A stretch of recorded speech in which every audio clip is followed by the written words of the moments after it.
Okay, let's get started. Welcome to the Ask Tom Backup and Recovery Office Hours for November 2020. My name is Kelly Smith. I'm joined by Marco Calmasini. He'll be answering questions in the background while I go through the presentation, and then we'll open it up for general questions at the end.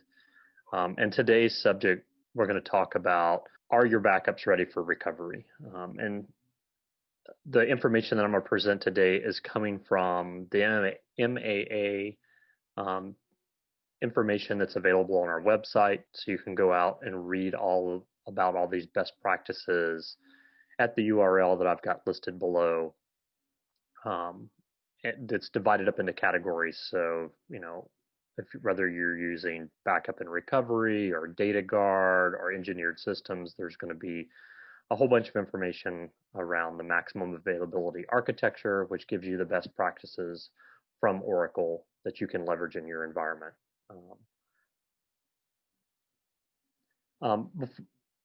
Before we get started, I want to do a quick poll, and we're going to leverage this to give us some ideas about what we can do in the future for presentations for Ask Tom. So let me click on this and I'll launch the poll. And basically we're just looking for what kind of backup technologies you use. So by having this information, we can adjust some of our content based on what kind of storage technologies you're using, some of the best practices around that. And we'll let this run for a couple minutes, and then I'll get started with the presentation itself.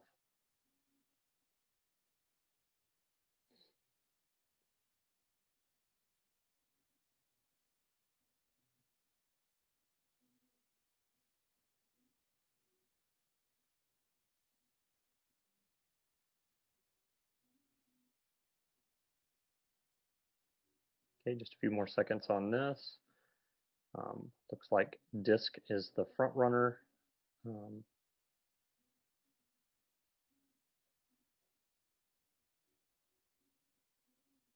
Okay, 5 more seconds if anybody has any last minute input. Okay, I appreciate that. That'll give us some ideas for content as we move forward. Okay, so let's get started here. The first thing I want to talk about is backup strategy, because that's kind of the foundation of how verifying your backups becomes important. So we're just going to use a sample strategy here with full backups, incremental backups, and archive log backups. We'll start with a full backup on Sunday, followed by incrementals through the week, and then archive log backups scheduled every hour to kind of fill in the gaps between the daily, either incremental or full backups. And this is going to kind of give you the best recovery point objectives, right? You can restore to any point in time by leveraging the fulls, the incrementals, and the archived redo logs. And gives you very granular restore capabilities. It is a little complicated to manage. You've got to stay on top of your full backup, making sure it's completing every week, your incremental backups every day, and then of course your archive redo logs hourly. And then one of the things you need to watch out for, and kind of the point of this whole presentation, is missing pieces in the strategy, right? Because each piece relies on other pieces in the whole stream of things. So for example, if your Thursday backup is accidentally erased, if it's removed from media, if it gets lost somehow, you can't leverage the Friday or Saturday incremental backups because they each rely on each other. They build upon the Sunday. So Sunday, Monday, Tuesday, Wednesday. If you're going to restore from using Wednesday, it uses Tuesday and Monday. And of course, if you have Thursday missing, you can't leverage Friday and Saturday. It doesn't make your database unrecoverable because you still have the archived redo logs. It just becomes a longer process to do the recovery because instead of, if you were trying to restore to Friday midday, instead of using the Friday incremental as part of the base, you have to go back to Wednesday and then restore all the archived redo logs to get you up to that point in time, which can use a lot of time, requires a lot more effort to get the database recovered. So those are the types of things we're going to look out for as we go through this process of making sure your backups are ready for recovery. And RMAN has a lot of built-in capabilities that will let you know if the backup has problems. But you need to run those, right? And that's part of the best practices. You want to run things like Crosscheck, restore, validate, and then periodically you want to actually perform a database recovery. And I'm going to talk about each one of these in detail. So let's start with Crosscheck. So we're looking at the same strategy: Sunday full, Monday through Saturday incrementals, archive logs in between. You run an RMAN Crosscheck backup, and what that's going to do is it's going to check for the physical presence of the files on the storage. So that means no one has deleted, no one has cleaned up storage behind the backups. All the files are accessible. So it gives you a good indication that the backups are available. And it's a very quick, lightweight process. If Thursday's backup was missing, of course it would flag that. The Crosscheck would tell you that backup was missing so that you could figure out what's going on, because you want to do this proactively, right? You don't want to wait till recovery time to realize that you've got a missing backup. The Crosscheck will tell you that each time it's run, it'll do that check. Well, the one last thing I wanted to mention is Crosscheck is a very light operation, so you should probably do that after each full and incremental. It's very light. It's going to check to make sure the files exist, and that's all it does. Just a quick check: do the files exist? Yes or no? Yes or no. Very, very simple, very quick. Doesn't consume a lot of time or resources to do that. So you should definitely put that in your toolbox of things to do on a regular basis. So we got Crosscheck off the list. Let's look at restore, validate. So same process, our same backup paradigm.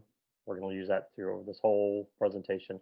Restore, validate's a little different. What it's going to do is it's going to actually restore the data from storage. So it's going to go through the process of taking Sunday's backup from storage, moving it into the database. And instead of writing it to storage, it's just going to throw it away, basically. So you're going to have data traveling from your backup storage through the database. It's just not going to be committed on disk. It's just going to be this process of reading it over the wire, making sure that the backups are intact. Obviously, it is a more intense operation. It impacts CPU, impacts memory, network, because you're actually reading all the contents of the backup through the Oracle database, just as if you were doing a recovery. It will give you some insight into things. Obviously, if there's a problem with the backup, it'll discover that.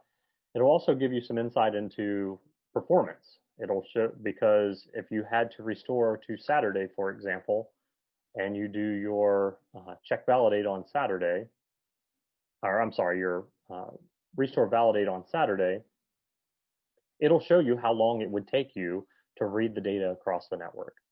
That's not going to be a full recovery. We'll talk about that in a minute, but it will give you an idea if there's a network bottleneck, for example, things that you didn't expect to happen, especially on some of the weekdays. Maybe your network infrastructure is way busier than you think. On a weekday, you run the restore validate and then realize that your network saturation is going to cause problems and you're actually not going to meet your recovery SLA. One other thing I'll point out is I've got check logical added to this. This is an option to add to the restore validate process. And it's going to check for logical corruptions. So it's actually going to look through the data and make sure there are no logical corruptions Restore validate restore validate itself would actually look for physical corruptions as well. So that extra check is going to give you some extra safeguards around making sure that your backup is good because you've read every single backup block in your backup storage, processed it across the wire and through the Oracle database, but you didn't actually write it to disk. So a good process to do on a regular basis, but doing this every day, of course, is going to be very time and resource intensive. So maybe you only want to do this once a week or once a month, depending on how big your database is. But again, gives you a peace of mind to know that, yes, I can read all my backup data. It can reach the database that I want to recover. But again, just pay attention to the impacts on all the resources around that. Okay, so now we've talked about restore validate. Now the last thing I want to talk about is actual database recovery. And this is a good practice. So, as product managers, Marco and I talk to a lot of customers every day, and it's sometimes surprising to see how many customers have never actually performed a database recovery. So they've got databases that are running in their environment that are mission critical for their company. They're very important for their business, but they've actually never tried to do a database recovery. And that means that instead of it being a routine activity, database recovery becomes, a panic situation because no one's ever actually gone through the process. So in this particular case, we're going to do a sample restore to a point in time because that would be your recovery scenario, right? You would want to restore to a point in time. So I've got a simple RMAN command down here at the bottom that sets the time until Friday at 1:22 p.m. We issue a restore database, which means it's going to take all the backups like we talked about before. It's going to restore each one of those. And animation is a little weird. As I mentioned before, the Sunday full is going to get restored. Monday, Tuesday, Wednesday, Thursday, Friday, all get applied on top of that because they're incrementals. And then we're going to recover the archived redo logs for the time since the Friday incremental to 1:22 p.m. Notice that we've got down here at the bottom recover database test. And what that means is it's going to do all this, but then not commit that into the database. The recovery is only going to read the archive redo logs through memory and not actually recover the database because we're just going to test the process to get it down. The restore operation, of course, will move all the will process all the backups through storage on the sample database that you're going to use. But the recovery is just going to be a test recovery. And what that's going to do is it's going to read all the archive redo logs just like you were going to do a recovery. It just won't commit it at the end. Again, this is very important to fully test your disaster recovery process to a point in time. I noticed that, during the poll, some people are using tape. So if your retention period has tape, this is very important to make sure that you understand how to retrieve tapes, how to know which tapes are necessary to do recovery for your database, especially if you pick a point in time. You want to make sure that you understand where all the media exists for all these backups to actually test your database recovery. And doing this on a somewhat regular basis, maybe once a quarter, gives your DBAs a good chance of exercising this process. And instead of an actual database recovery being a first-time event, everyone has already gone through the practice. They know what this process looks like. It's not a surprise. It's like, okay, we have to do a database recovery. We've been doing this every quarter. We know what this process looks like. We've got a run book for it. We know what our expected results look like. So it becomes a very natural thing to do rather than becoming an emergency where everybody's in a panic because this process hasn't been run through before. And of course, maybe you can't do every database every quarter, But at least if you get some of your databases in on a regular basis, you'll have the practice to go through this process. So that gets us through all the RMAN validation process are options that you can use to make sure your backups are good. The next thing I want to talk about is kind of switch gears a little bit and talk about the recovery appliance, because what it does is it has this recovery assurance functionality built in. So a lot of these manual processes that I've talked about with RMAN that you've got to figure out how to run on a regular basis, the recovery appliance will actually do a lot of this work for you. It has this built-in automation that we'll step through here. So first, from a recovery assurance perspective, the recovery appliance understands and knows how to validate the database backup format. So that means things like Crosscheck is done on the recovery appliance. The restore validate process, I talked about that being very resource intensive. The recovery appliance can do the restore validate internal to the recovery appliance. So instead of putting all that load on your production database, that was one of the things that I called out earlier, is that you have to be careful because restore validate's an intensive operation. It's going to use CPU and IO and memory from your production database to go through all the backups to make sure that they are valid for recovery. The recovery appliance actually does all that work for you. So there's no impact on the production database from a CPU, memory, or network perspective. The recovery appliance can do all that work internally. All that work is done over here and not on the production database. Also, all that information around cross checks, recovery validate, that is all shown. The recoverability status for that information, all those processes that are running, is shown real time in Enterprise Manager monitoring tools. So you know truly that your data is ready for recovery. So some of the benefits, backups will be continuously validated at the database format level. So we're not just doing checks to make sure the data has actually arrived. The recovery appliance is actually breaking open the backups, looking inside at all the backup blocks, making sure the data is actually valid. Cross-check is kind of a given.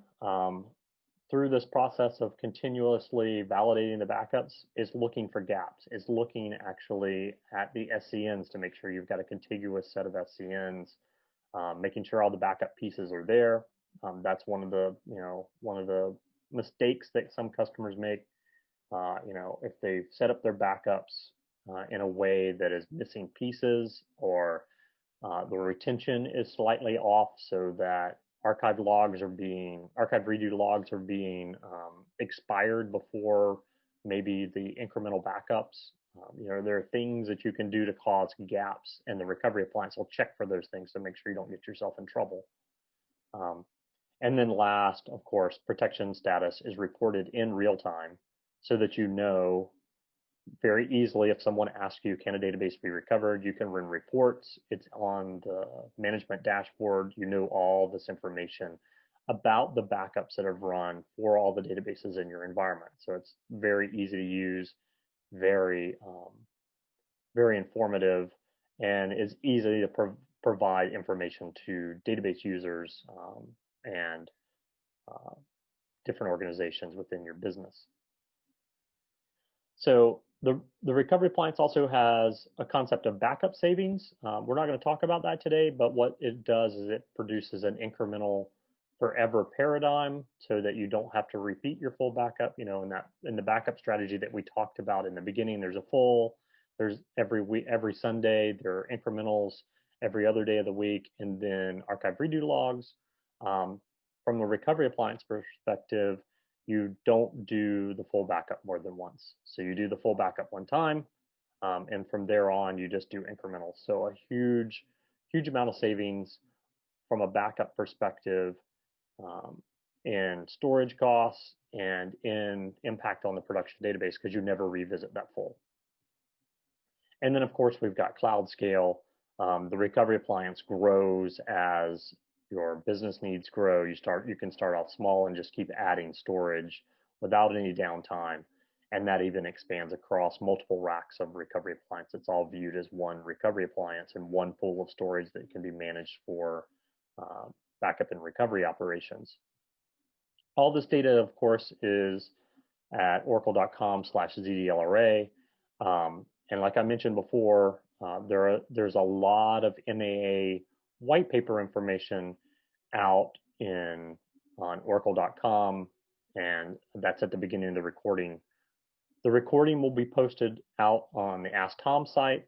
You are also welcome to ask additional questions there. Also give us feedback on things that you want to see. I touched a little bit on, at the beginning, I talked about all the things that RMAN can do from a backup validation perspective. If there are other items like that that you're interested in, things that RMAN can do, things that the recovery appliance can do, things that Oracle Secure Backup can do, we've got all these different backup technologies at Oracle that you can ask questions about. That'll give us ideas for future topics. So if you have topics that you're interested in, just post them out on Ask Tom. We monitor that area. We can answer questions and produce information for future sessions. So I'm going to turn it over now to Q&A. It looks like a few questions have come in while I was talking. And we'll just kind of go through those. So it looks like Marco answered one. So the first piece is, the first question is, does the recovery appliance report corruption?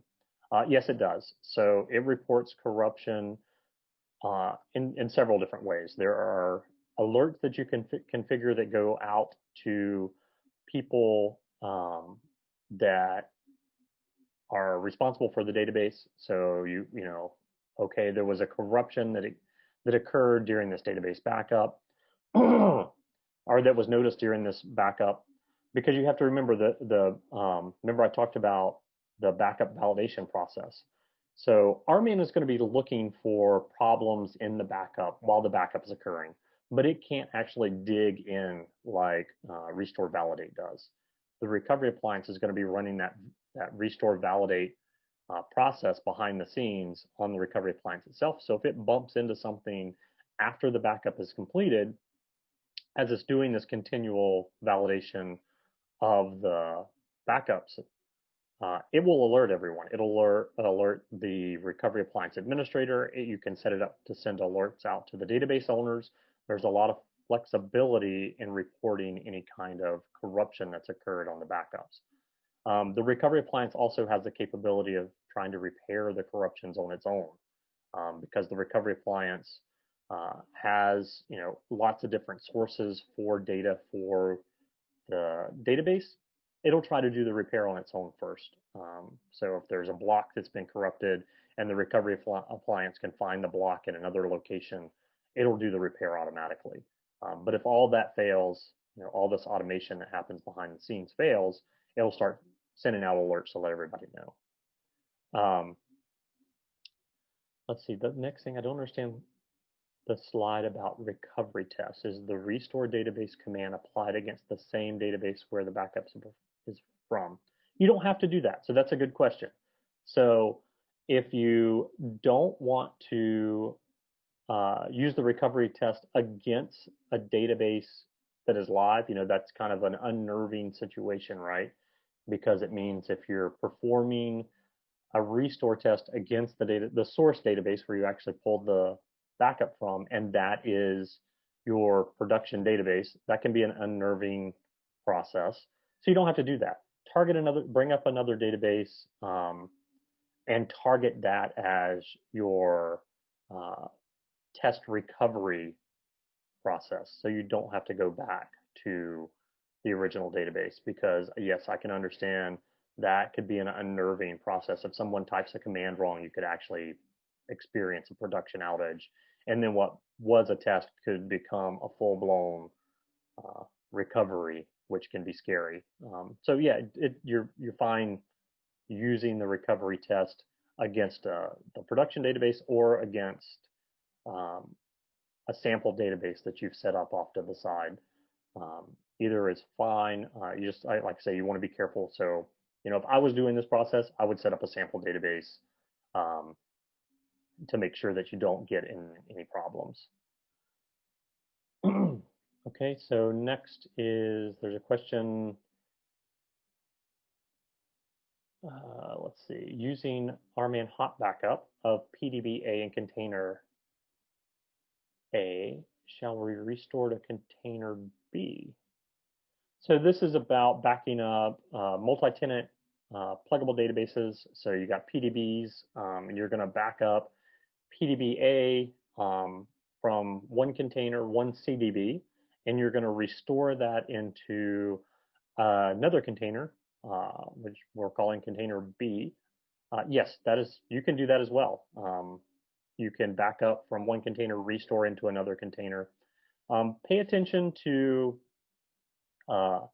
your where you're connecting to the database.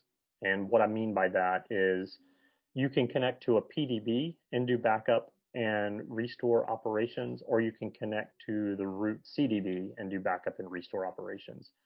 The ability for a PDB admin to do backup and restore operations is limited because all the PDBs in a CDB share the same log files. So that means you don't want an individual PDB administrator. So if you have an administrator for PDB-A to restore a database and do something like reset logs. So that is limited. There's an Ask Tom session on that. If you look in the history of Ask Tom, I talk about all the restrictions around PDB backup and recovery because there are shared components behind the scenes, and we have to be careful about the operations that you perform on an individual PDB because it can impact other PDBs in the container. So I talk a little bit about that, what you should watch out for. So look back through the history of the recorded sessions, and you'll see a session about PDB backup and recovery that'll be useful to for these backup and recovery operations inside CDBs. Okay. Marco, did you want to answer the next question?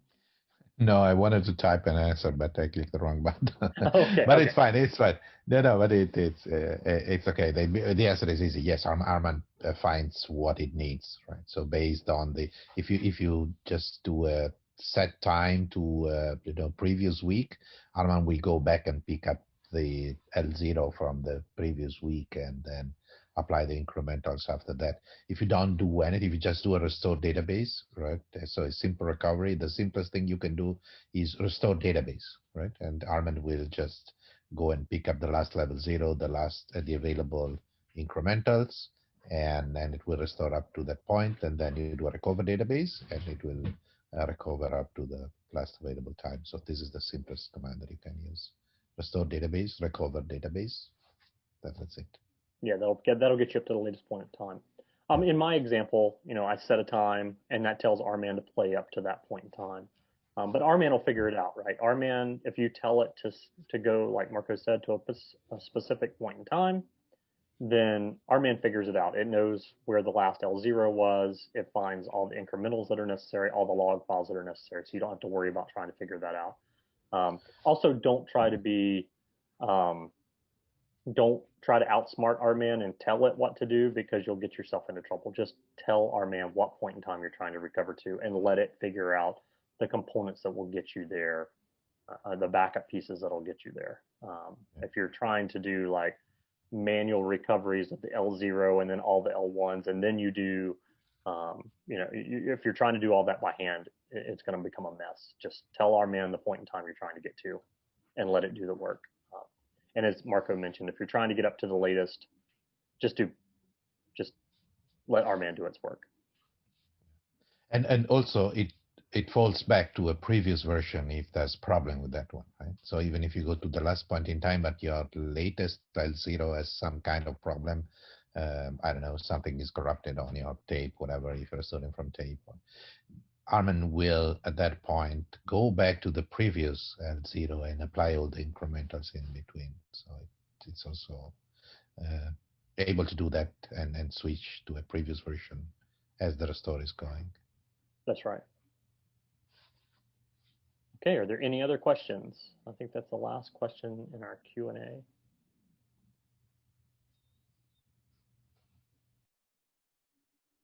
Last call for questions. As I mentioned, this recording will be placed on the Ask Tom website, so you can go and review the content at any point, and ask questions there.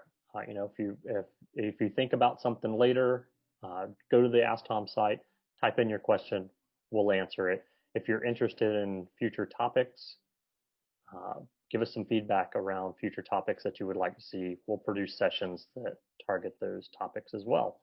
You know, we want to produce content that's useful for you. Go ahead, Marco. No, I was saying, did you cover the last question, or did it just come in? The one from Sven Weller. Okay, yeah. Sorry, that didn't show up for me. Well, let's see. Yeah, I think it came up last minute. Okay. Run validate archive log and many very, very old archives missing, which is true.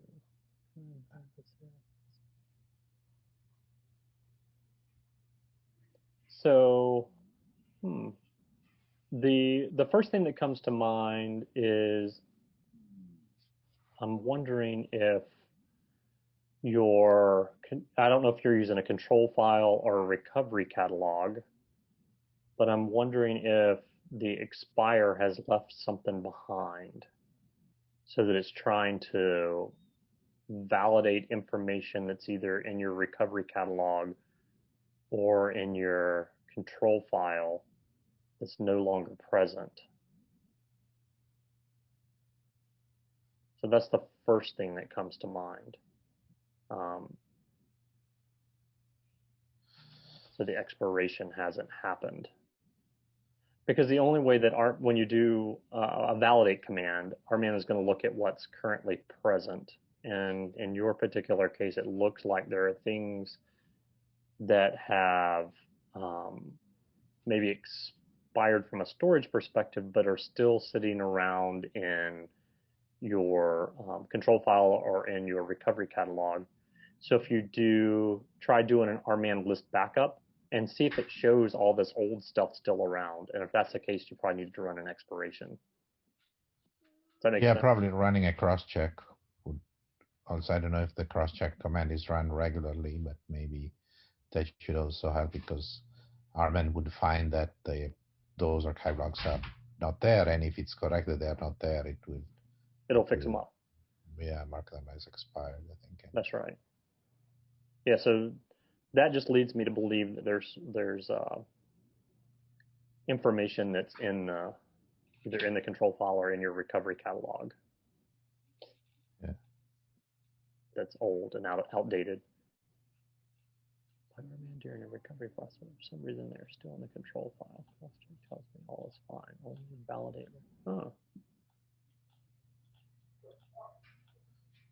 I think there's a follow-up here. Right? Those archive logs were deleted by RMAN during the recovery process. RMAN shouldn't delete the archive logs from the backup destination during a recovery. Right. That seems a little strange. Well, the other thing that's a little strange too is it says you're saying that crosscheck it tells you everything is fine, which means that that's really strange. Okay, so let's take this offline. Pop this question in on the Ask Tom site, and we'll pick it up from there and have you run a couple commands and see what's happening. Because if crosscheck says everything's fine, that means that what RMAN thinks should be available is available. So it doesn't make sense that the validate archive logs reports a problem. But we can do some additional run some additional commands and look at the output and figure out what's going on there. Okay. Next, when doing a duplicate database from RMAN backup, is it possible to duplicate once and top up with incrementals?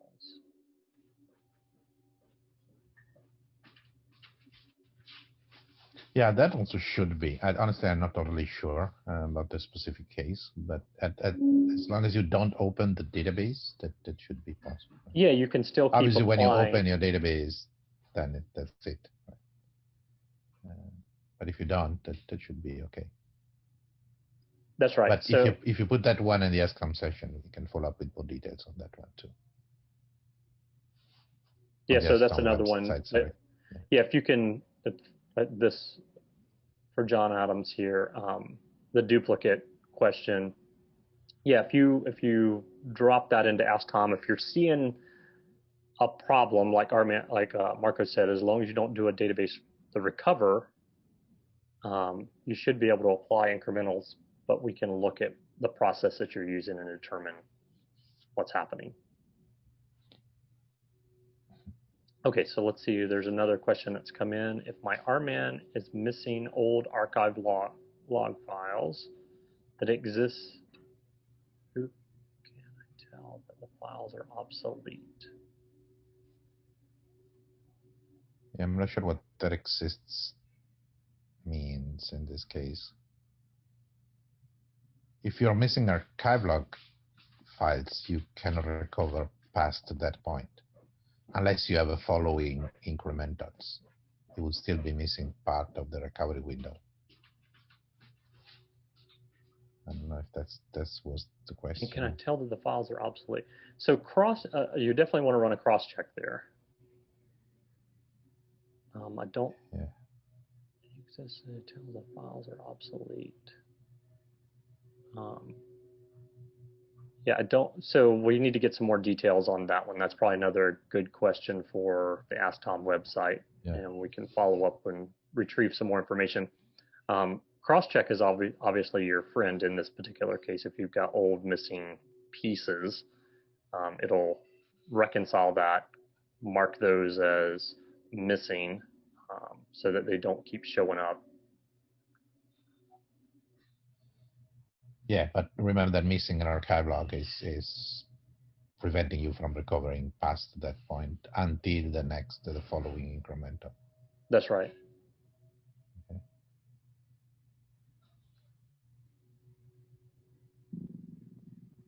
Okay, are there any other questions? We've gotten some good questions today. This is excellent. Yeah.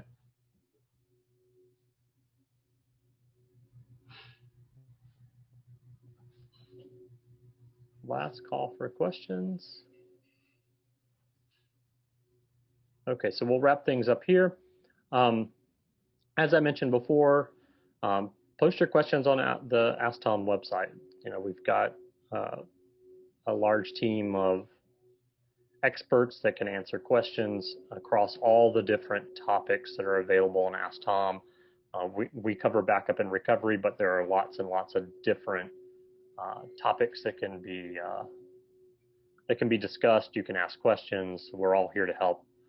Also, check out all the different Ask Tom sessions that are available to you as Oracle users. And we will close off the call today. This recording will be posted, and continue with your questions. So this is what we're here for. Thank you so much for joining. Have a great rest of your Friday.